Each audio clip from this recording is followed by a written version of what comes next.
تقرؤوها عسى ربكم أن يكفر عنكم سيئاتكم. وقال النبي صلى الله عليه وسلم من لا يرحم لا يرحم من لا يغفر لا يغفر. وقال أيضا التائب من الذنب كمن لا ذنب له. وقال میرا مہدی موعود علیہ السلام مذہب ما کتاب اللہ و اتباع محمد رسول اللہ. وقال أيضا گر فضل کنی یک موئے جیوے جیوے جیوے گر عدل کنی یک موئے موئے موئے موئے. صدق اللہ العظیم وصدق رسولہ النبی الکریم وصدق المہدی الموعود علیہ السلام. ساری تعریف، ساری حمد و ثنا، ساری کی ساری اچھائیاں، ساری بڑائیاں، ساری کبریائی، ساری خدائی اس خدائے واحد کے لیے سزاوار ہے جو رب العالمین ہے.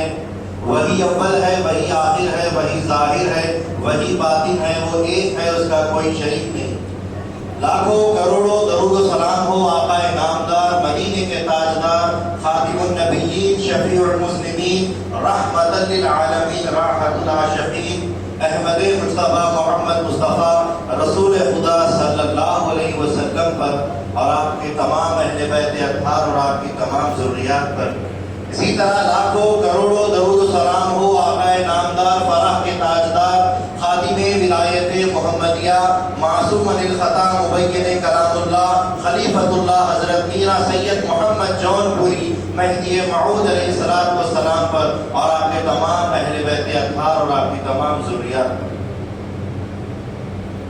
محترم و مکرم مرشدین کرام، والد ماجدی، قبلہ گاہی، فقراء نظام، دانشوران قوم، شورا حضرات، نعت خواں حضرات، بزرگوں، دوستوں، پیارے بچوں، پس پردہ تشریف فرما عفت مآب خواتین، السلام علیکم ورحمۃ اللہ وبرکاتہ. حاضرین گرامی، جیسا کہ کسی شاعر نے بڑا خوب کہا ہے، انہی کی محفل سجا رہا ہوں، چراغ میرا ہے رات ان کی.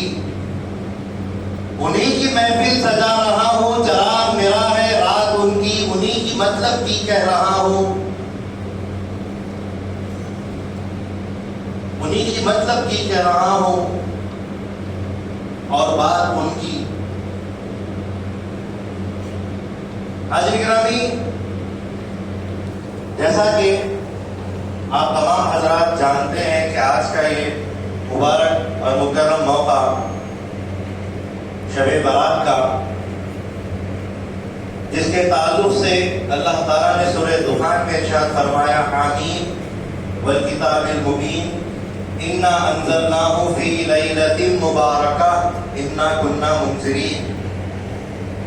حامیم، اللہ تعالیٰ اس کی مراد کو بہتر جانتا ہے جو حروف المقطعات میں سے ہے. والکتاب المبین، اور یہ واضح کتاب ہے، اس کی اللہ قسم کھاتا ہے اور فرماتا ہے کہ ہم نے اس کتاب کو مبارک رات میں نازل کیا. انا انزلناہ فی لیلۃ مبارکہ، آج کی رات ہی وہ مبارک رات ہے جس کو شب برات کے نام سے ہم یاد کرتے ہیں کہ آج ہی کی رات میں اللہ تعالیٰ نے قرآن اتارا ہے. لیکن وہ قرآن کا اترنا لیلۃ القدر کے قرآن کے اترنے سے مناسبت اس کی کس طرح ہے کہ یہ جو رات ہے، اس رات میں جو اللہ نے قرآن اتارا ہے، وہ لوح محفوظ سے اس آسمان دنیا پر قرآن اتارا گیا. اور لیلۃ القدر وہ رات ہے کہ جس میں اللہ تعالیٰ نے اس آسمان اول سے رسول خدا صلی اللہ علیہ وسلم کے قلب انور پر قرآن اتارا ہے. تو یہ دونوں راتیں قرآن کے نزول کی ہوئی، شب برات آسمان اول پر قرآن اترنا ہے اور شب قدر قلب رسول پر قرآن کا اترنا ہے. تو یہ رات اللہ تعالیٰ نے اس رات کے تعلق سے فرمایا ہے کہ یہ وہ رات ہے کہ اس رات میں اللہ تعالیٰ نے قرآن کو اتارا ہے، اِنَّا كُنَّا مُنذِرِينَ، کہ ہم تم کو ڈراتے ہیں۔ اللہ تعالیٰ آگے فرماتا ہے کہ ہم تم کو ڈراتے ہیں کہ تم ڈر جاؤ۔ پھر اللہ تعالیٰ فرماتا ہے کہ یفرغ فیہا کل امر حکیم، کہ اللہ تعالیٰ اس میں ہر حکمت والا کام جو ہے سو عمل میں لاتا ہے، اس کے فیصلے کرتا ہے۔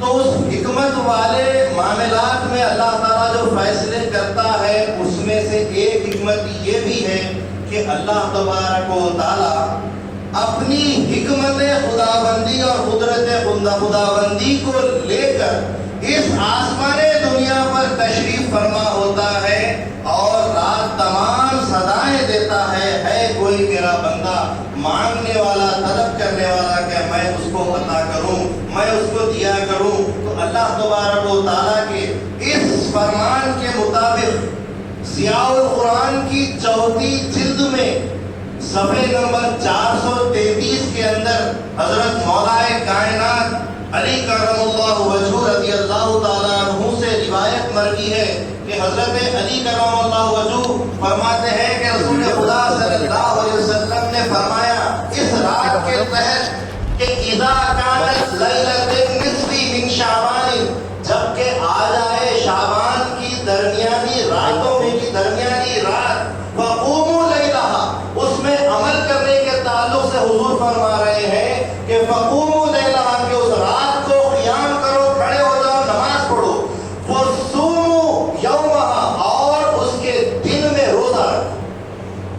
آج کی رات جو عمل کرنا ہے اس عمل کے تعلق سے نبی مکرم صلی اللہ علیہ وسلم فرما رہے ہیں کہ آج کی رات کیا کرنا ہے، کہ آج کی رات ہم کو رات بھر کھڑے ہو کر عبادت کرنا ہے۔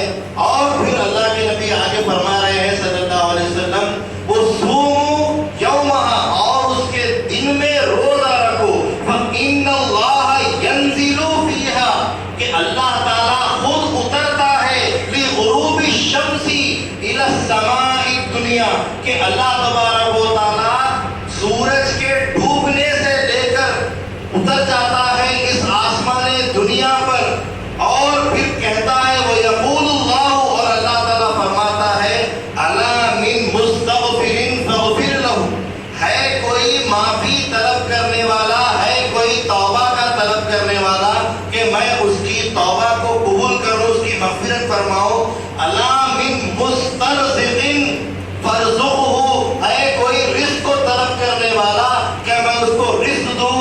أَلَا مِن کذا، أَلَا مِن کذا، أَلَا مِن کذا، ہے کوئی اس طرح مانگنے والا، شفا مانگنے والا، ایمان والے مانگنے والا، بخشش مانگنے والا، اپنے درد و الم کا سکون مانگنے والا۔ اس طریقے سے اللہ فجر کے وقت تک حتی یطلع الفجر، یہاں تک کہ فجر طلوع ہو جائے، اس طریقے سے اللہ تبارک و تعالیٰ صدائیں دیتا رہتا ہے۔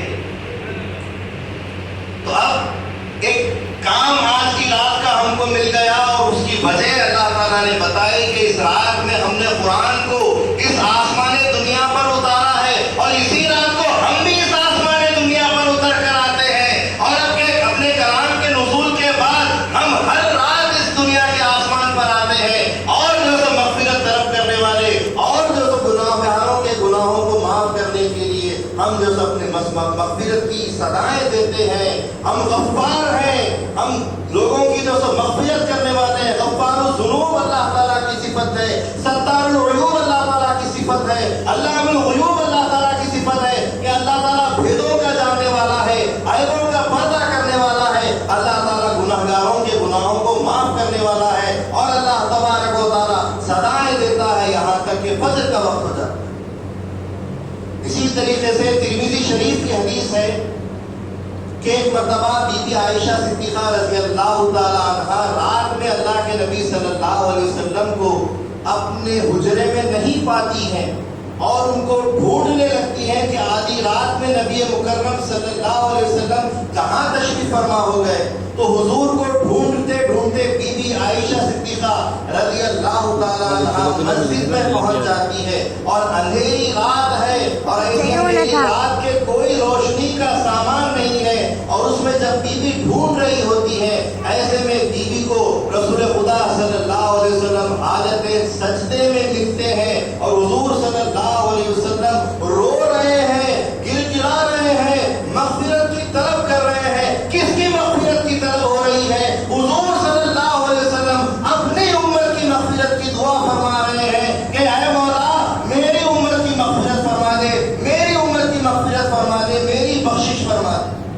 اول کا انتہا نبی مکرم صلی اللہ علیہ وسلم ہمیشہ اپنی امت کی مغفرت کی دعا فرمایا کرتے تھے. یہاں تک کہ روایت بتاتی ہے کہ جس وقت کے نبی مکرم صلی اللہ علیہ وسلم کا آخری وقت آیا، آپ زار و خطار رو رہے تھے اور صحابہ دیکھ کر تعجب کرتے تھے کہ نبی مکرم صلی اللہ علیہ وسلم کے آنکھوں کی نمی تھمتی نہیں ہے، رکتی نہیں ہے. اتنے میں نبی مکرم صلی اللہ علیہ وسلم مسکرانے لگے تو صحابہ نے پوچھا یا رسول اللہ ابھی تو آپ رو رہے تھے، ابھی آپ مسکرا رہے ہیں، بتائیے وجہ کیا ہے؟ تو رسول اللہ صلی اللہ علیہ وسلم نے فرمایا کہ اب میرا آخری وقت ہے، اب تک تو میں نے اپنی امت کی مغفرت کے لیے ہمیشہ دعائیں طلب کی ہیں، لیکن اب میں دنیا سے پردہ کرنے والا ہوں، رحلت کرنے والا ہوں، انتقال منتقل ہونے والا ہوں، تو اب میرے بعد، میرے پردہ کرنے کے بعد میری امت کی مغفرت کا کیا ہوگا؟ تو اللہ تبارک و تعالیٰ کی طرف سے صدا آئی، اے محمد، اے ہمارے محبوب صلی اللہ علیہ وسلم، آپ فکر نہ کریں، جو آپ کی قبر کی زیارت بھی کر لے گا ہم اس کے اوپر بھی جو مغفرت کر دیں گے. تو حضور نے فرمایا من زار قبری فوجبت لہ شفاعتی، کہ جس نے میرے موجودگی میں نہیں رہا ہے، میری صحابیت میں نہیں رہا ہے، میری آنکھوں کے سامنے روبرو زندگی میں فیض نہیں پایا ہے، لیکن اس کے باوجود مرنے کے بعد، میرے انتقال کرنے کے بعد اگر وہ میرے پاس میری قبر کی زیارت کی بھی حاضری دیتا ہے تو اس پر میری شفاعت واجب ہو جاتی ہے. حاضرین گرامی، یہ رسول خدا صلی اللہ علیہ وسلم کی فکر عزیز تھی کہ امت کا کیا ہو. تو اس وقت بھی اس رات میں امت کرتے ہوئے دیکھیے حدیث میں اللہ کے نبی نے خود پہلے ارشاد فرمایا اس رات کو کھڑے رہو، اور حالت سجدے میں حضور ہے، یعنی کہ حضور خود قیام میں مسجد کے اندر ہے، نماز پڑھ رہے ہیں اور سجدے کے عالم میں دعا گو ہے کہ میری امت کی مغفرت فرما دے. اور بی بی عائشہ صدیقہ رضی اللہ تعالیٰ عنہ عرض کرتی ہے کہ میں نے حضور کو بہت دیر تک لمبا سجدہ کرتے ہوئے دیکھا، یہاں تک کہ پھر حضور کی سسکیاں رک گئی، حضور کا رونا رک گیا، تھم گئے نبی، اور اس کے بعد سجدے میں جیسا کہ سکوت ساکت ہو گئے، اور میں نے پھر محسوس کیا کہ حضور کے اندر کوئی حرکت نہیں نظر آ رہی ہے. تو میں آگے بڑھی اور حضور کے قدم مبارک کے انگشت مبارک کو حرکت دینے لگی کہ شاید کہیں حضور صلی اللہ علیہ وسلم اپنے جذبے کے اندر رحلت تو نہیں فرما گئے. جیسے ہی میں نے ان کے انگشت مبارک کو حرکت دی تو نبی مکرم صلی اللہ علیہ وسلم نے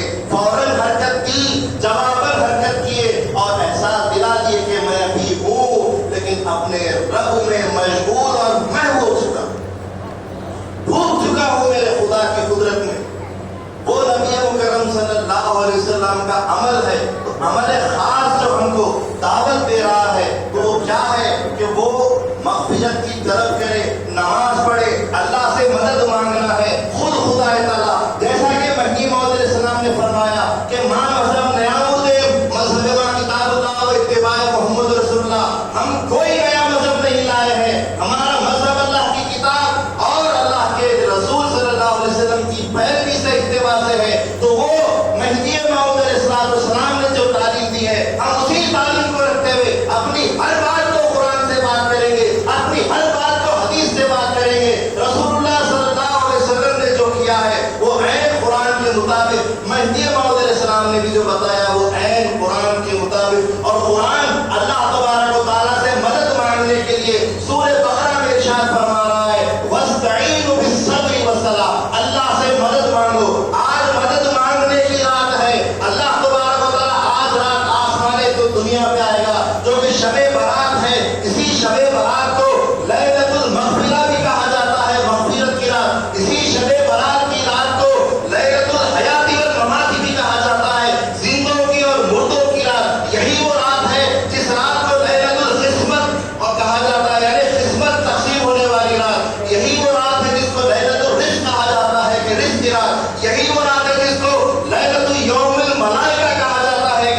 مسجدوں کی عید کی رات، اور یہی وہ رات ہے جو قرآن کی رات ہے، جس میں قرآن اتارا ہے۔ حاضرین گرامی، اللہ تبارک و تعالیٰ نے خود ہم کو قرآن سے ہر چیز سکھائی ہے۔ ہم کو غور کرنے کی ضرورت ہے، ہم کو آگے بڑھ کر قرآن پکڑنے کی ضرورت ہے، ہم کو قرآن چوم کر عشقنامہ بنا کر سر پہ اٹھا کر سیکھنے کی ضرورت ہے۔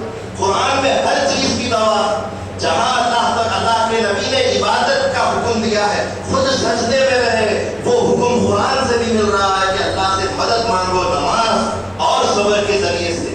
تو ہم کو چاہیے کہ آج نماز کے اندر قیام کریں۔ جب اللہ کے نبی صلی اللہ علیہ وسلم نے یہ سارا معاملہ کیا، سجدے سے اٹھے اور بی بی عائشہ صدیقہ رضی اللہ تعالیٰ عنہا سے فرماتا ہے کہ اے بی بی، آج کی رات اللہ تبارک و تعالیٰ اپنی رحمت کی جو سو پوری قدرت جو سو برسانے کے لیے زمین کے اس آسمان پر آ جاتا ہے، آسمانی دنیا پر آتا ہے، اور بنو کلب کی بکریوں کے برابر اللہ تبارک و تعالیٰ لوگوں کی مغفرت کرتا ہے، ان کی بخشش فرماتا ہے۔ حاضرین نبی، یہ تو بات آج کی رات کی ہے، لیکن اس فقیر نے کچھ کوشش کی تو مسلم کے اندر ایک حدیث فقیر کو ملی ہے۔ مسلم شریف کی حدیث ہے، اس میں اللہ تبارک و تعالیٰ خود حدیث قدسی میں ارشاد فرماتا ہے کہ میں اپنے بندوں سے 70 ماؤں کی محبت کرتا ہوں۔ میں اپنے بندوں سے، ایک ماں اپنے بچے سے کس حد تک محبت کر سکتی ہے؟ اگر کسی کا بچہ گم ہو جائے تو ماں رات دن کھانا پینا، اپنا آرام سکون سب چھوڑ دے گی کہ اس کا بچہ گم ہو گیا۔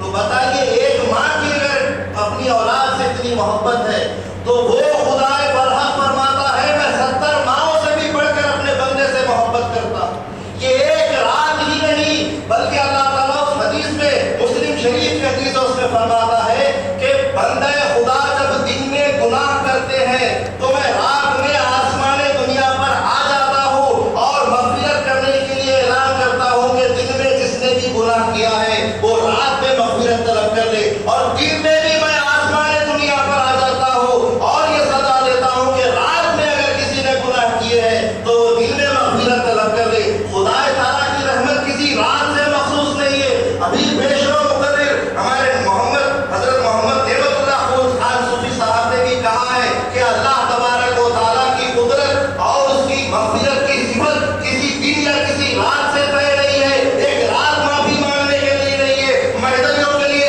ہر رات معافی کی ہے، مہدویوں کے لیے ہر رات برات ہے، ہر رات معراج ہے، ہر رات شب قدر۔ ہمیں ہر وقت خدا کی طرف لو لگا کر رہنا چاہیے، ایک بار معافی نہیں مانگنا چاہیے۔ ہمارے مہدی موعود علیہ السلام نے کیا تعلیم دی ہے کہ اللہ تبارک و تعالیٰ سے مانگنے کی جب بات ہے تو سب کچھ اللہ سے مانگو، ہر شے خواہی از خدا کا، جو مانگنا ہے خدا سے مانگو۔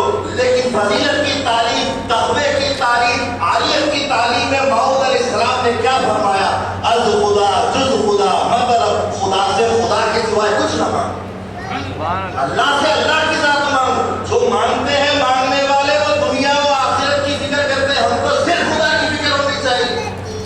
الحب للہ والبغض للہ، جینا اللہ کے لیے، مرنا اللہ کے لیے، محبت اللہ کے لیے، دشمنی اللہ کے لیے، سب کچھ اللہ کے لیے۔ تو ہمارا مقصد ہے، اسی لیے تو ذکر سکھایا گیا، الا اللہ، تو ہے، لا الہ ہو نہیں، ہماری کوئی ہستی ہے ہی نہیں، یہ فنا ہونے والی ہستی کا وجود کیا، تو بقا ہے، تیری ذات چاہیے، تو مقصود ہونا چاہیے۔ اسی لیے اس رات میں زیادہ سے زیادہ مغفرت کے چند لمحات گزارنے کے بعد ذکر اللہ میں بیٹھے، اپنے سلسلے وار ذکر کو لے کر بیٹھے اور اللہ کو پکارے، اور اپنے جیسے مرحومین کی جیسے مغفرت کے لیے ان کے پاس، اہل قبور کے پاس جا کر ان کے لیے بھی حق میں ان کے دعا کریں۔ حاضرین، اسی طریقے سے ترمذی کی ایک اور حدیث ہے، اللہ تعالیٰ فرماتا ہے، رسول خدا صلی اللہ علیہ وسلم نے فرمایا کہ جس وقت سے آسمان اور زمین بنا دیے گئے ہیں، اللہ تعالیٰ نے مغرب کی طرف ایک بہت بڑا دروازہ بنایا ہے،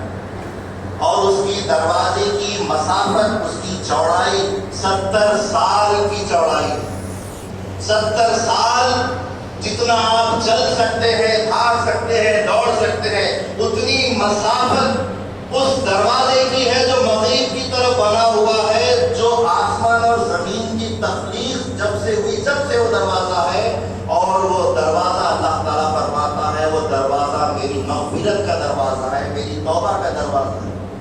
جب کبھی کوئی اللہ کی طرف رجوع کرتا ہے، توبہ کرتا ہے، اللہ تبارک و تعالیٰ اسے اس دروازے میں جو داخل کر دیتا ہے، اس کی مغفرت فرما دیتا ہے۔ تو حاضرین گرامی، فقیر نے جس آیت کی آپ کے سامنے تلاوت کی تھی وہ سورہ تحریم کی 8ویں آیت ہے، جس میں اللہ نے فرمایا یا ایھا الذین آمنوا توبوا الی اللہ توبۃ نصوحا، اے ایمان والو اللہ تعالیٰ کی طرف توبہ کرو، توبۃ نصوحا، نصیحت والی توبہ کرو۔ عسیٰ، قریب ہے کہ ربکم ان یکفر عنکم سیئاتکم، قریب ہے کہ تمہارا رب تمہارے گناہوں کو مٹا دے۔ یہاں 4 باتیں اس آیت میں اللہ تعالیٰ نے بتائی ہے۔ سب سے پہلے خطاب ایمان والوں سے ہو رہا ہے کہ اے ایمان والو۔ دوسری بات ہو رہی ہے کہ اللہ کی طرف توبہ کرو۔ توبہ کا مطلب ہوتا ہے رجوع کرنا، لوٹنا، اللہ کی طرف لوٹو، توبہ کے ذریعے سے اللہ کی طرف لوٹو۔ لیکن کیسی توبہ؟ اللہ نے آگے ارشاد فرمایا توبۃ نصوحا، سچی توبہ، پکی توبہ، ایسی توبہ نہیں کہ صبح کو توبہ کی اور شام کو پھر اسی کام میں لگ گئے۔ توبہ ایسی ہونی چاہیے کہ اتنی سچی اور پکی ہونی چاہیے جیسے کہ بندگی کیا سیدنا شاہ نعمت بخراج بدت عمر ہدایت رضی اللہ تعالیٰ عنہ نے فرمایا کہ سچی توبہ کی مثال وہ ہے کہ بندہ خدا کو توبہ ایسی کرنی چاہیے جیسا کہ بکری کے یا گائے کے تھنوں سے دودھ نکل جانے کے بعد واپس دودھ نہیں جائے، ویسی ہی توبہ ہونی چاہیے کہ گناہ گار گناہوں سے پاک ہونے کے بعد پھر اس گناہ کی طرف کبھی نہ جائے۔ وہ توبہ سچی توبہ، بلکہ آپ نے اس فرمان کے ساتھ خود ایسی توبہ کر کے پوری دنیا میں ایک مثال بنائی کہ میں نے جو توبہ کی وہ ایسی ہی توبہ ہے۔ تو توبہ ایسی کرنی چاہیے جس کو توبۃ نصوحا کے نام سے یاد کیا جاتا ہے۔ اب توبہ کا حکم اللہ تعالیٰ دے رہا ہے۔ توبو، جو چیز اللہ تعالیٰ قرآن سے حکم دیتا ہے وہ چیز فرض ہوتی ہے۔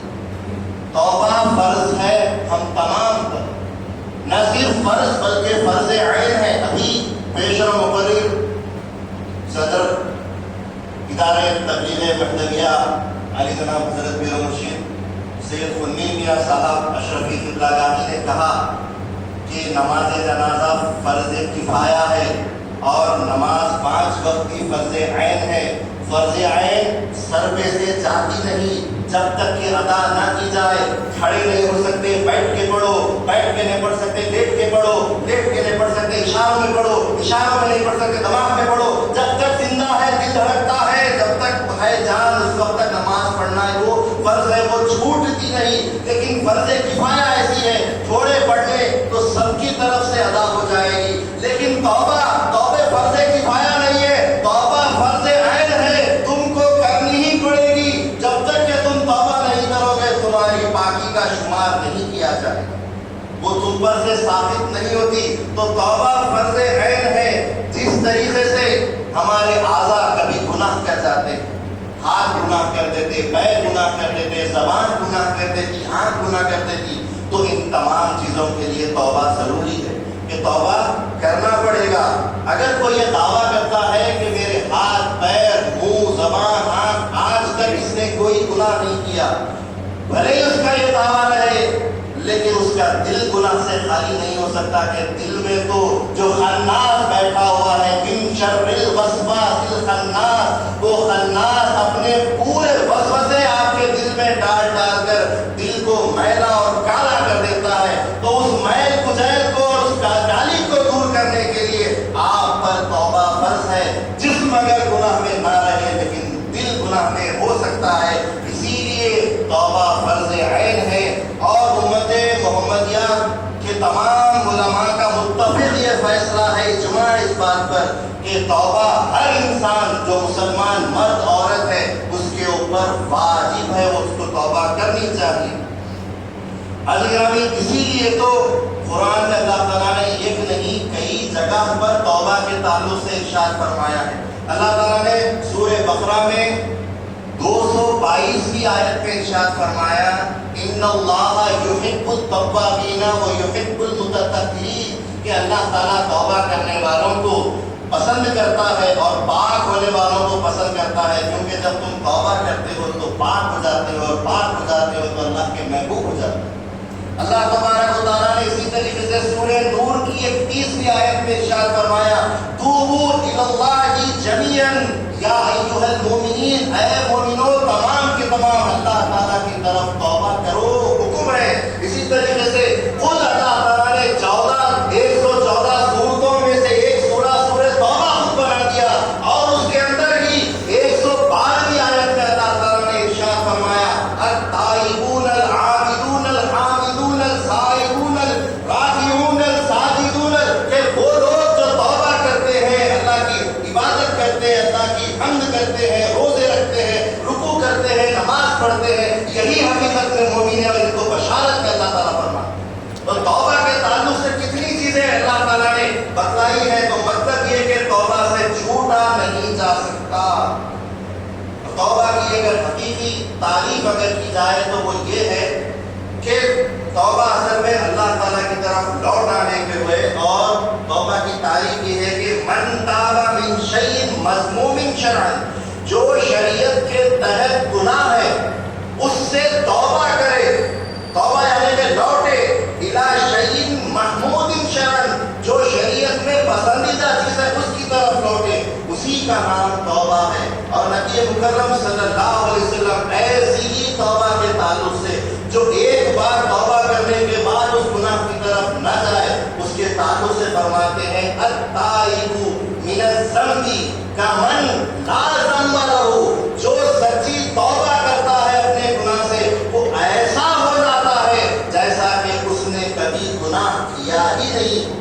اللہ تعالیٰ اس کو ایسے صاف اور شفاف بنا دیتا ہے جیسا کہ اس نے کبھی گناہ کیا ہی نہیں۔ اب علماء اکرام، صوفیاء اکرام، بزرگان دین نے توبہ کی 3 قسمیں بتائی۔ ایک ہوتی ہے توبہ عام، ایک ہوتی ہے توبہ خاص، ایک ہوتی ہے توبہ خاص الخاص۔ عام، خاص، خاص الخاص، جیسے زیارت میں بھی زیارت عام، زیارت خاص، زیارت خاص الخاص ہوتی ہے۔ توبہ میں بھی توبہ عام، خاص، خاص الخاص۔ تو بزرگان دین اس کی تشریح کرتے ہوئے بتاتے ہیں کہ توبہ عام یعنی کہ زبان سے توبہ کرنا، اپنی زبان سے اللہ تعالیٰ کی طرف معافی مانگنے کو عام توبہ کہا گیا، اور توبہ خاص اپنے دل سے، جیسا شیطان وسوسے بھر دیتا ہے، اپنے دل سے، سچے دل کے ساتھ اپنے گناہوں کی اللہ کی طرف معافی مانگنا، یہ توبہ خاص ہے۔ اور توبہ خاص الخاص یہ ہے کہ اپنی جان کی طرف سے توبہ مانگنا، بال بال کی طرف سے توبہ مانگنا، یہاں تک کہ بتایا جاتا ہے کہ غفلت جس کو سانس کہتے ہیں، اگر اس سانس میں اللہ کے ذکر کے علاوہ غیر اللہ کی سانس بھر جائے، اس سانس سے توبہ کرنے کا نام جیسے توبہ خاص الخاص، جو جان سے توبہ کرنا۔ حضرت گرامی، حضرت میر ذوالنون مصری کہتے ہیں کہ عوام کی توبہ گناہوں سے ہوتی ہے اور خواص کی توبہ غفلت سے ہوتی ہے۔ جو خاص بزرگ ہوتے ہیں، جو منصب رشد و ہدایت میں رہتے ہیں، وہ گناہوں سے نہیں بلکہ غفلت، شیطان کبھی اگر ان کو تھوڑی دیر کے لیے غفلت ڈال دیتا ہے، اس غفلت سے خواص توبہ کرتے ہیں اور عوام اپنے گناہوں سے توبہ کرتے ہیں۔ عزیز گرامی، اب توبہ کی جا رہی ہے تو سوال یہ ہے کہ توبہ کس سے کرنی ہے؟ توبہ گناہوں سے کرنی ہے۔ جو بات اللہ تعالیٰ نے خود بتائی ہے کہ قریب ہے کہ تمہارا رب تمہارے گناہوں کو مٹا دے، تو گناہوں سے توبہ کرنا ہے۔ تو حضرت گرامی، گناہوں کی بھی 2 قسمیں، کبیرہ گناہ، صغیرہ گناہ، کبائر اور صغائر۔ تو علماء دین کبیرہ گناہوں کی تعداد میں اختلاف رکھتے ہیں۔ بنیاد الطالبین میں حضرت محبوب سبحانی شیخ عبد القادر جیلانی رحمۃ اللہ علیہ فرماتے ہیں کہ گناہ کبیرہ 3 ہیں۔ کچھ علماء کہتے ہیں نہیں گناہ کبیرہ 4 ہے، کچھ کہتے ہیں نہیں گناہ کبیرہ 7 ہے، نہیں کچھ کہتے ہیں کہ گناہ کبیرہ 9 ہے، کچھ کہتے ہیں گناہ کبیرہ 11 ہے، اور کچھ کہتے ہیں گناہ کبیرہ 70 ہے، اور کچھ کہتے ہیں کہ اس کی تعداد اللہ بہتر جانتا ہے۔ میں آپ کے سامنے بنیاد الطالبین کے حوالے سے 17 گناہوں کے بارے میں آپ کو بات کرتا ہوں جو آپ کے شریر سے، آپ کے جسم، آپ کے بدن سے تعلق ہے۔ کبیرہ گناہ، صغیرہ نہیں، وہ کبائر جس کی معافی خاص معافی مانگنی پڑے تبھی وہ گناہ کی معافی ہوئے، اس کے بغیر اس کی بخشش ممکن نہیں۔ اس کو کبیرہ گناہ کہا جاتا ہے جو توبہ جس پر لازم ہے۔ اللہ تبارک و تعالیٰ کے یہاں سے 17 ایسے گناہ کبیرہ ہیں جو ہمارے جسم سے تعلق رکھتے ہیں، 4 کا تعلق دل سے، کبیرہ گناہ 4 دل سے تعلق رکھتے ہیں۔ پہلا ہے شرک، اللہ تعالیٰ کے ساتھ شرک کرنا گناہ کبیرہ ہے۔ دوسرا ہے اللہ تعالیٰ کی بار بار نافرمانی کرنا۔ تیسرا گناہ ہے کہ اللہ تعالیٰ کی رحمت سے نا امید ہونا، اور چوتھا گناہ ہے کہ اللہ تبارک و تعالیٰ کے عذاب کو ہلکا سمجھ کر نہیں کرنا۔ یہ 4 دل سے تعلق رکھنے والے گناہ کبیرہ ہیں۔ زبان سے پھر گناہ کبیرہ 4 ہیں۔ پہلا گناہ زبان سے جو معاف جب تک کہ توبہ نہیں کی جائے معاف نہیں ہوتا وہ ہے جھوٹی گواہی دینا، یہ گناہ کبیرہ ہے۔ دوسرا گناہ ہے کہ کسی پر تہمت یا الزام لگانا، بہتان لگانا۔ تیسرا کبیرہ گناہ ہے کہ اللہ تعالیٰ کی یا اللہ کے قرآن کی جھوٹی قسم کھانا، جھوٹی گواہی دینا، الزام دینا، جھوٹی قسم کھانا، اور زبان سے جادو کرنا۔ یہ 4 زبان سے کبیرہ گناہ بتائے گئے۔ پھر پیٹ سے 3 کبیرہ گناہ تعلق رکھتے ہیں۔ پہلا ناحق کسی یتیم کا مال پیٹ میں ڈالنا کھانا۔ دوسرا شراب یا نشہ آور چیزوں کا پیٹ میں ڈالنا، اور تیسرا کہ جان کر بھی سود کا استعمال کرنا، سود کھانا۔ یہ پیٹ سے تعلق رکھنے والے 3 کبیرہ گناہ ہیں۔ پھر 2 شرمگاہ سے تعلق رکھنے والے، ایک ہے زنا کاری اور پھر لبادت، یہ دونوں بھی گناہ کبیرہ میں آتے ہیں۔ اور پھر ہاتھ سے گناہ ہونے والے کبیرہ گناہ وہ بھی 2 ہیں کہ ناحق کسی کا قتل کر دینا، اور دوسرا ہے چوری کرنا۔ اور پھر قدم سے، پیروں سے گناہ ہونے والا جو کبیرہ گناہ ہے کہ میدان جنگ میں جا کر واپس پلٹ کر بھاگ جانا، یہ جو سو بڑا کبیرہ گناہ ہے۔ اور ایک گناہ پورے جسم سے ہے، اور وہ پورے جسم سے گناہ ہے کہ ماں باپ کی نافرمانی اور ان کے ساتھ بدسلوکی کرنا۔ ماں باپ کھانا مانگے تو ان کو کھانا نہیں دینا، ماں باپ اگر آوازیں بلند کرے یا مارنے کو آئے تو پلٹ وار پر چلا جانا، یہ ایسے سنگین جرم ہے کہ اللہ تبارک و تعالیٰ اس کی بخشش شاید ہی کرے اگر تم توبہ سچے دل کے ساتھ کرتے۔ تو یہ جو توبہ، اللہ کی طرف توبہ کرو، توبۃ نصوحہ، نصیحت والی، پکی والی، سچی والی توبہ کرو، تو وہ یہ گناہوں سے کرنا جو صرف جسم سے تعلق رکھتی ہے۔ 17 گناہ ان سے توبہ کرنا ضروری ہے۔ اور پھر صغائر کی، صغیرہ گناہوں کی تعداد تو لامحدود ہے۔ ہر وہ چھوٹی چیز جو اسلام سے جو سب خلاف میں آ جائے، شرعاً اس کو غلط قرار دیا جائے، وہ سارے کے سارے صغیرہ گناہ ہیں۔ مثال کے طور پر کہ نامحرم کو دیکھ لینا چھوٹا گناہ ہے، صغیرہ گناہ۔ نامحرم کو چھو لینا صغیرہ گناہ ہے۔ گالی دے دینا، چلا کر بات کرنا، غیبت کرنا، چغلی کرنا، جھوٹ بولنا وغیرہ وغیرہ، یہ سارے صغیرہ گناہ ہیں۔ لیکن معافی تو ہر گناہ سے مانگنی چاہیے۔ ومثقال ذرۃ خیرا یرا ومثقال ذرۃ شرا یرا۔ ایک باریک برابر بھی اگر گناہ ہے تو وہ اللہ کے پاس گناہ ہے، ایک باریک برابر بھی نیکی ہے تو اللہ تعالیٰ کے پاس نیکی ہے۔ تو چاہیے تو یہ کہ ہم کو جب غفلت سے توبہ کرنے کی بات ہو رہی ہے کہ غفلت ہو گئی ہے اس سے توبہ کرو، تو چاہے چھوٹا گناہ ہو یا بڑا گناہ ہو تو اس سے توبہ کرنی ضروری ہے۔ شریعت کے اندر بزرگان دین بتاتے ہیں کہ جو لوگ کبیرہ گناہوں کی معافی مانگنے کو بیٹھتے ہیں تو ان کے ذمن میں چھوٹے گناہ خود بخود اللہ تعالیٰ معاف کر دیتا ہے۔ لیکن اس کا مطلب یہ نہیں کہ چھوٹے گناہوں سے معافی نہیں مانگنی چاہیے۔ خطرہ خطرہ بہم شبت دریا، خطرے خطرے سے دریا بھر جاتا ہے۔ چھوٹے گناہوں کو چھوٹا سمجھنا خود بڑا ہو جاتا ہے، اس لیے چھوٹے گناہ کو کبھی چھوٹا نہیں سمجھنا چاہیے۔ اللہ کے رسول صلی اللہ علیہ وسلم فرماتے ہیں کہ مومن اپنے گناہوں کو سر کے اوپر پہاڑ کی طرح محسوس کرتا ہے۔ جو مومن ہوگا، سچا مومن ہوگا، وہ اپنے اوپر اپنے گناہ کو پہاڑوں کی طرح سر پر باری سمجھے گا، اور جو منافق ہوتا ہے وہ اپنے گناہ اپنے ناک پر بیٹھی مکھی طرح سمجھتا ہے. مومن چھوٹے گناہ کو بھی پہاڑ سمجھ کر لرزتا ہے، ڈرتا ہے، اور منافق بڑے گناہ کو بھی ناک پر مکھی بیٹھی کے برابر سمجھتا ہے. لیکن یاد رکھے کہ اللہ تبارک و تعالیٰ حشر میں اس کا برعکس کر دے گا کہ اللہ تبارک و تعالیٰ اس چھوٹے گناہ کو بڑا سمجھنے والا اللہ تعالیٰ اس کو ہلکا کر دے گا، اور بڑے گناہ کو چھوٹا سمجھنے والا اس کے اوپر پہاڑ وارد کر دے گا. بھائی گرامی، اب ایک خاص بات آپ کے سامنے رکھتا ہوں.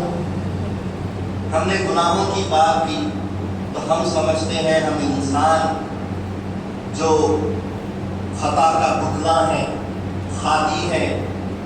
ہمارے ساتھ اللہ تبارک و تعالیٰ نے ایک شرنگیز جن کو، خناس کو ہمارے سینے میں رکھا ہے کہ وہ ہم کو بھڑکاتا ہے، اسی لیے ہم کو توبہ کرنی ہے. لیکن خواص الخواص جن کو انبیاء و مرسلین کے نام سے یاد کیا جاتا ہے، وہ انبیاء ہو کر توبہ کر رہے ہیں. تو ہماری اور تمہاری بساط کہاں، ہماری اوقات کہاں کہ انبیاء نے توبہ کی ہے. حضرت آدم علیہ السلام کے تعلق سے سورہ بقرہ میں اللہ تعالیٰ نے خود ارشاد فرمایا ہے فَتَلَقَّىٰ آدَمَ مِن رَّبِّهِ بِكَلِمَاتٍ، جبکہ اللہ تعالیٰ نے آدم کو چند کلمات سے آزمایا. فَتَابَ عَلَيْهِ، تو آدم علیہ السلام نے اس پر توبہ کی. إِنَّهُ هُوَ التَّوَّابُ الرَّحِيمُ، بے شک اللہ تعالیٰ توبہ قبول کرنے والا اور رحم کرنے والا. حاضرین گرامی، جب ہمارے اور تمہارے باپ ابو الانسان ابو الآدم حضرت آدم علیہ السلام نے جب توبہ کی ہے، تو پھر باپ نے جب توبہ کی ہے تو بیٹوں کو کہاں سے چھٹکارا ملے؟ بیٹوں کو تو حدیث میں آتا ہے اللہ تعالیٰ نے فرمایا اے آدم، 100 سال تک وہ زمین پر اتر کر توبہ اور شرمندگی سے گھومتے رہے، اور کئی 100 سال کے بعد جب ان کی توبہ قبول ہوئی تو نام محمد عربی صلی اللہ علیہ وسلم کے واسطے وسیلے سے اللہ تعالیٰ نے ان کی توبہ قبول کی کہ انہوں نے کہا کہ اس محمد کے وسیلے سے میری توبہ قبول کر. اللہ تعالیٰ نے ان کی توبہ قبول کی اور فرمایا اے آدم، تم نے آج توبہ کا دروازہ کھول کر تمہارے آنے والی اولاد کے لیے تم نے ان کو توبہ کا وارث بنا دیا ہے. یقین جانو کہ تمہاری اولاد میں جب کبھی بھی کوئی سچے دل کے ساتھ توبہ کرے گا تو اللہ تبارک و تعالیٰ فرماتا ہے وہ اپنی قبروں سے اپنے توبہ کی وجہ سے ہنستے ہوئے اٹھیں. میں ان کو مسکراتے ہوئے ان کی قبروں سے اٹھاؤں گا، کیونکہ انہوں نے سچی توبہ، تم نے توبہ لے کر اپنی اولاد کو توبہ کا وارث بنایا ہے. تو یہ اللہ کا شکر ہے کہ حضرت آدم علیہ السلام نے توبہ کی تو ان کے طفیل میں ہم کو بھی توبہ کا دروازہ ملا. مگر بتانا مقصود یہ ہے کہ آدم علیہ السلام اللہ کے نبی پیغمبر ہے، اور پیغمبر خدا ہو کر بھی انہوں نے توبہ اللہ کے دربار میں کی ہے. اتنا ہی نہیں، حضرت نوح علیہ السلام، یہ سب قرآن کے حوالے سے فقیر بتا رہا ہے کہ ہمارا مذہب قرآن ہے، قرآن سے ہٹ کر دوسری بات نہیں. حضرت نوح علیہ السلام کہتے ہیں اے اللہ، میں تیری پناہ چاہتا ہوں اور وہ چیز چاہتا ہوں جس کا مجھے علم نہیں، کہ تو مجھ کو معاف کر دے، مجھے بخش دے، کہ تو بڑا ہی رحم کرنے والا ہے، اور میں ڈرتا ہوں کہ میں خاسرین میں سے نہ ہو جاؤں. یہ حضرت نوح علیہ السلام نے اپنی بخشش اور اپنی توبہ کی بات کی ہے جو قرآن میں موجود ہے. اور حضرت ابراہیم علیہ السلام جن کی اولاد میں 4000 انبیاء اترے ہیں، حضرت داؤد علیہ السلام، سلیمان علیہ السلام، موسیٰ علیہ السلام، عیسیٰ علیہ السلام، حضرت محمد عربی صلی اللہ علیہ وسلم جیسے اولو العزم پیغمبر اور رسول اترے ہیں. لیکن اتنے بڑے پیغمبروں کے والد حضرت ابراہیم علیہ السلام نے بھی قرآن میں یہی کہا وہ ذات جس نے مجھے پیدا کیا، مجھے راستہ بتایا، مجھے کھانا دیا، مجھے پانی پلایا، بیمار ہوا تو شفا دی، اور موت بھی دے گا اور پھر زندہ کرے گا، اسی سے امید کرتا ہوں کہ وہ قیامت میں میرے خطاؤں کو بخش دے گا. اپنی بخشش کی، اپنی توبہ کی بات ہو رہی ہے. اور موسیٰ علیہ السلام کا تو ایک بڑا زبردست انوکھا واقعہ ہی اللہ تعالیٰ نے قرآن میں رکھا ہے کہ جب پوچھا گیا موسیٰ علیہ السلام سے کہ علم زیادہ کس کے پاس ہے، تو موسیٰ نے کہا اپنی قوم کی طرف نظر کی اور کہا کہ میں زیادہ جانتا ہوں، تو اللہ نے فرمایا تم نہیں، ہمارا دنیا میں ایک بندہ ہے جو تم سے زیادہ علم رکھتا ہے، جاؤ اپنی مچھلی کو پکاؤ اور ساتھ میں زیادہ سفر بناؤ، جہاں وہ مچھلی زندہ ہوگی وہی وہ بری ملے گا، وہ میرا دوست ہے، وہ حضرت خضر علیہ السلام۔ اور سارا قصہ آپ بہتر جانتے ہیں کہ موسیٰ علیہ السلام نے تمام اس قصے کے بعد اللہ تعالیٰ کی طرف توبہ کی، اور پھر اللہ نے دوبارہ پوچھا اے موسیٰ بتاؤ کہ کون زیادہ علم رکھتا ہے؟ تو موسیٰ علیہ السلام نے کہا کہ اے اللہ تو زیادہ علم رکھتا ہے، میری کوئی بھی ساتھ نہیں۔ کیوں؟ کیونکہ انا کا لفظ موسیٰ نے کہا تھا، اور اللہ تعالیٰ کو انا صرف خود کے لیے پسند ہے، انسان ہو کے بشر ہو کے نبی ہو کے پیغمبر کے رسول وہ انا نہیں کہنا چاہیے۔ اسی کی تعلیم اللہ تعالیٰ نے دی کہ انا میرے لیے، اور ان کو توبہ کروایا۔ حضرت داؤد علیہ السلام 33,000 ان کے پاس موکل محافظ تھے جن کے ہاتھ میں ہمیشہ رہتے تھے۔ وہ داؤد علیہ السلام نے جو 3 دن دنیا کے سامنے لوگوں کے سامنے ان کو تعلیم دیتے، 3 دن حجرے میں رہ کر اللہ کی عبادت کرتے، تو 3 دن جب تعلیم کے چل رہے تھے تو داؤد علیہ السلام نے ایک جو ماننے والے امتی کی بیوی کے اوپر نظر کی اور کہا کہ تیری بیوی بڑی خوبصورت ہے، ایک کام کر تو اپنی بیوی کو طلاق دے دے، میں اس سے نکاح کرنا چاہتا ہوں۔ وہ تو نبی ہے اور وہ امتی ہے، نبی کے سامنے امتی کیا کہہ سکتا ہے؟ وہ خاموش رہ گیا۔ 3 دن ختم ہو گئے، داؤد علیہ السلام عبادت میں حجرے میں چلے گئے، اتنے میں عبادت کر رہے تھے۔ حکم تھا کہ دوران عبادت کوئی آدمی حجرے میں نہیں آئے، لیکن اتنے میں 2 فرشتے انسانوں کی شکل میں اندر آ جاتے ہیں اور جھگڑا کرنے لگتے ہیں، جھگڑے سے ان کی عبادت ٹوٹ جاتی ہے۔ داؤد علیہ السلام پوچھتے ہیں کہ تم یہاں کیسے آ گئے جبکہ تم کو اجازت نہیں؟ تو انہوں نے کہا کہ دیکھو ایک بھائی کے پاس 99 بکریاں ہیں، ایک بھائی کے پاس 1 بکری ہے، اب بتاؤ کہ 99 والا میری 1 بکری کو بھی مانگ رہا ہے، کیا یہ انصاف کی بات ہے؟ تو داؤد علیہ السلام نے اس 99 والے بکری والے سے کہا کہ تو کتنا لالچی ہے کہ تیرے پاس 99 بکریاں ہیں پھر بھی تیری ہرس ہے کہ تو مانگ رہا ہے۔ اتنے میں یہ الفاظ ہوئے، وہ دونوں فرشتے غائب ہو گئے، اڑ گئے۔ ان کے پاس ان کے عقل میں وہ بات آ گئی کہ ان کے پاس 99 بیویاں تھے، اس کے باوجود ایک امتی کی بیوی کو پسند کیا، پھر اس کی بات اپنی ہی زبان سے اللہ نے ادا کروا دیا۔ وہ فوراً توبہ کرے۔ وہ داؤد علیہ السلام جب زبور پڑھتے تو سارے پرندے، سارے چرند، ہوا، پانی، پہاڑ سب ان کے ساتھ گا گا کر اس زبور میں جب شامل ہو کر پڑھا کرتے تھے۔ وہ داؤد علیہ السلام توبہ کر رہے ہیں، اور توبہ کا یہ عالم ہے کہ سجدے میں چلے گئے، 40 دن تک سجدہ چل رہا ہے اور سجدے سے اٹھتے نہیں، آنسو اتنے بہ رہے ہیں کہ ان کے آنسوؤں سے سجدوں کی جگہ سے پھانس نکل کر آ گئی۔ اور اس کے بعد اللہ تعالیٰ نے فرمایا اے داؤد آج ہم نے تمہاری توبہ قبول کی۔ جب انبیاء مرسلین وہ توبہ کر رہے ہیں، ہمارے اور آپ کے آقا محمد نبی صلی اللہ علیہ وسلم فرماتے کہ جب کبھی میرے دل پہ کوئی سایہ آ جاتا ہے تو میں 70,000 مرتبہ استغفار پڑھتا ہوں اللہ سے توبہ کر۔ جب وہ توبہ کر رہے ہیں تو ہمارا اور تمہارا شمار کہاں ہو سکتا ہے؟ آج اگر یہ رات مغفرت کی رات ہے، آج اگر یہ رات توبہ کی رات ہے، تو چاہیے کہ گر گڑا کر اللہ سے توبہ کرے، ان نبیوں کے ولیوں کے واسطے لگا کر اپنی جو سو توبہ کو جو سو منوائے، اور اللہ تعالیٰ کے سامنے اپنے آپ کو شفاف کرے کہ مرنے کے قریب جو معاملہ ہے وہی معاملہ آج کی رات کا۔ ایک انسان جب مرنے کے قریب ہو جاتا ہے تو اپنے آپ کو پاک کرنے لگتا ہے، اس کے خاندان والے گھس جاتے ہیں گھر میں اور اس کو پاک کرنے لگتے ہیں، کہتے ہیں کہ جسم پاک کرو، اس کی جو سو جسم کی کیفیتوں کو دیکھتے ہیں، اس کے بعد زبان پاک کرو، اس کے بعد بیٹھ کر ذکر کراتے ہیں، اس کے دماغ کو ہر چیز اس کو پڑھاتے ہیں کہ دم اللہ کے نام پر نکلے، ذکر پہ نکلے۔ ہمارے اعمال کا دم بھی آج رات نکلنے والا ہے۔ اللہ تعالیٰ اس سے پہلے کہ فجر ہو جائے، یہ رات گزر جائے، اللہ تعالیٰ ہمارے اعمال اٹھا لے گا اس سے پہلے کہ فجر ہو جائے۔ ہم کو چاہیے کہ اپنے نام اعمال کو پاک کر لے اور ایسی سچی توبہ کی گرا کر کرے کہ اللہ تبارک و تعالیٰ ہم کو واقعتاً پاک اور صاف کر دے اور ہمارا نام اعمال کا مصحف جب اللہ کے پاس جائے تو اللہ تعالیٰ بڑی شان سے کہے کہ یہ میرے وہ بندے ہیں کہ جن کو بنو کلب کی بکریوں کی طرح میں نے بخش دیا۔ گرامی، باتیں تو بہت ہیں، لیکن میں بالخصوص ایک بات خاص اپنے نوجوانوں کو کہتے ہوئے بہت زیادہ وقت نہیں دوں گا۔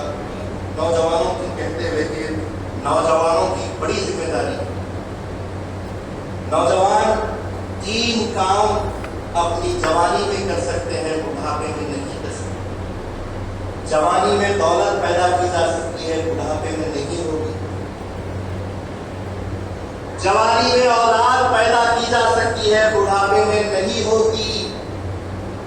عبادت بھی جوانی میں ہوتی ہے، بڑھاپے میں نہیں ہوتی۔ عبادت جوانوں پر لازم ہے، بوڑھوں کی تو وہ آخری وقت کی ایک کڑیاں ہیں جو ان کو وہی کرنی ہوتی ہے۔ ان کے ہاتھ میں گنے چنے دن میں وہی ان کا ذمہ ہوتا ہے، وہی ان کی دس آخرت کی تیاری ہوتی ہے۔ شاعر کہتا ہے گر جوانی توبہ کردن شاید اے پیغمبری وقت پیری گرد باشد می شبت پرہیزگار، کہ جب جوان ہے، جب توبہ کرتا ہے تو اللہ تعالیٰ کے پاس پیغمبروں کا مقام اس کو دیا جاتا ہے، اور اگر بڑھاپے میں وہ توبہ کرتا ہے، اب توبہ کرے یا نہ کرے اس کا کوئی اللہ کے پاس ثمر پھل نہیں ہوگا۔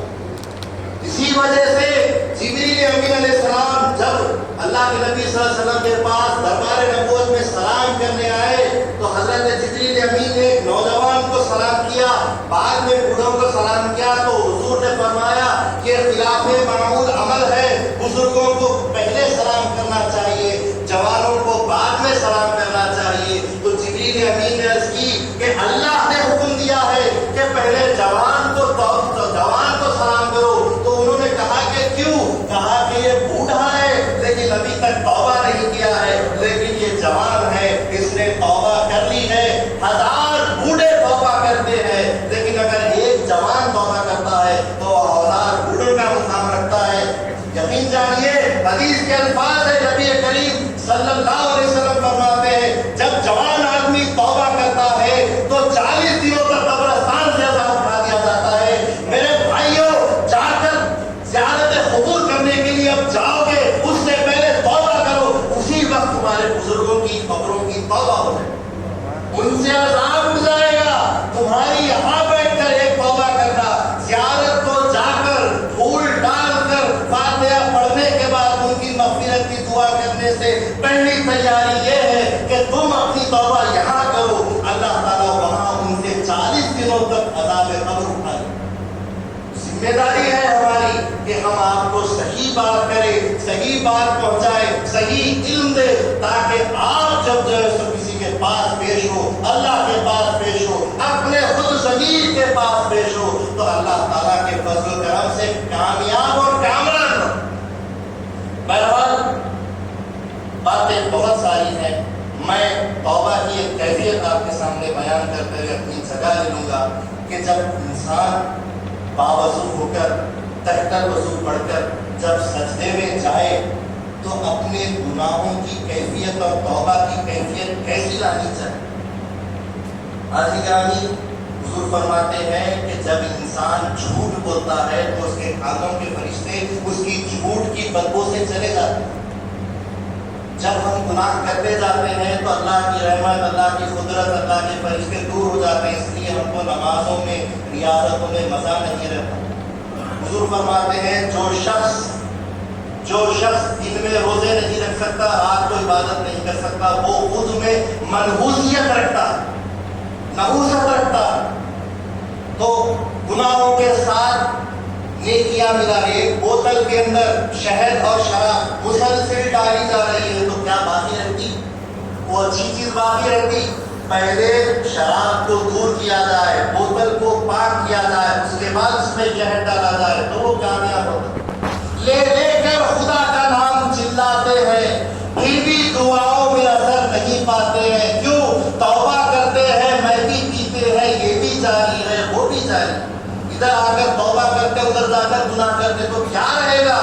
یہ منافقت، یہ دورنگی چھوڑ، یہ رنگ ہو جا، سراپا موم ہو یا سنگ ہو جا، یہ دورنگی دو کشتی میں پیر کب تک چلو گے؟ توبہ کرو تو پکی والی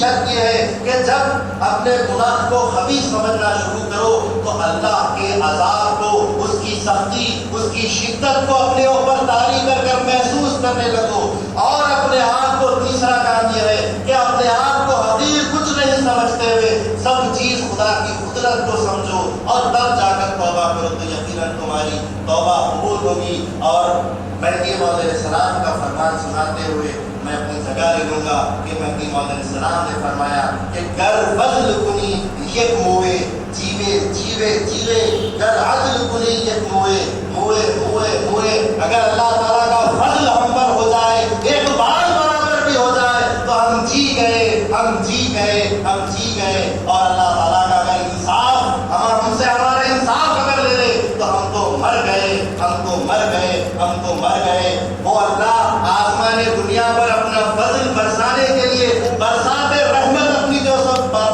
بار برسا رہا ہے، ہم کو چاہیے کہ اس کا فضل مانگ کر اس سے فضل لے، انشاءاللہ العزیز ہم کامیاب اور کامران ہو جائیں گے۔ میں اللہ تعالیٰ سے دعا کرتا ہوں کہ اللہ تعالیٰ ہم کو بولنے سننے سے زیادہ عمل کی توفیق عطا فرمائے۔ اللہ تبارک تعالیٰ ہمارے گناہوں کی مغفرت فرمائے، جو گناہ جان بوجھ کے کیے ہو، جو گناہ جانے میں کیے ہو، اللہ تعالیٰ جو اس کو معاف کرے اور آئندہ ہم کو گناہوں سے بچائے۔ اللہ تعالیٰ ہم کو نیک عمل کی توفیق عطا فرمائے، اللہ تعالیٰ ہم کو توبہ کی توفیق عطا فرمائے، توبۃ نصوحہ کی توفیق اللہ عطا فرمائے۔ اللہ تعالیٰ ہماری نسلوں کو ایمان پر قائم رکھے۔ اللہم احیینا مہدویا وامتنا مہدویا واحشرنا یوم القیامۃ فی زمرۃ المہدویین، آمین۔ وآخر دعوانا الحمد للہ رب العالمین۔